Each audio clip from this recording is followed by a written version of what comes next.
ሰው ይፈልግሻል። ኧረ እባክሽ እንዳትዘይ፣ እንዳታስቆሚኝ፣ እገላለሁ፣ እሞታለሁ። ዞር በይ ካጠገቤ። መሬት ቀረበች። ሌላ በላላጣ እንዴ! ቆይ እንጂ ምን ሆነሽ ነው? ምን እያደረግሽ ነው አንቺ? ሞታታል። ደህና መንገድ እየተጠቀምሽ እኮ አይደለም። በርበልኝ ልታለኝ ትሞክራለች። ኧረ እባክሽ እባክሽ፣ አንቺ ሴትዮ ምን ሆነሽ ነው? ሌላ መላላጣ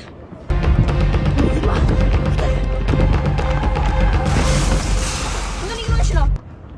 ሆነ ቆሞ ከቆመ መኪና ጋር ተጋጭተሽ ነው የቆመሽ? ቢያንስ እየሮጠ ያለ መኪና ጋር ገቢ። ሌላ መላላጣ ነይ አጅሬ ምን ነው? ራሴ ላጠፋበት መርዛለሁ እኮ። የእስከ ዛሬዎቹ እኮ ሙከራ ነበረ እኮ።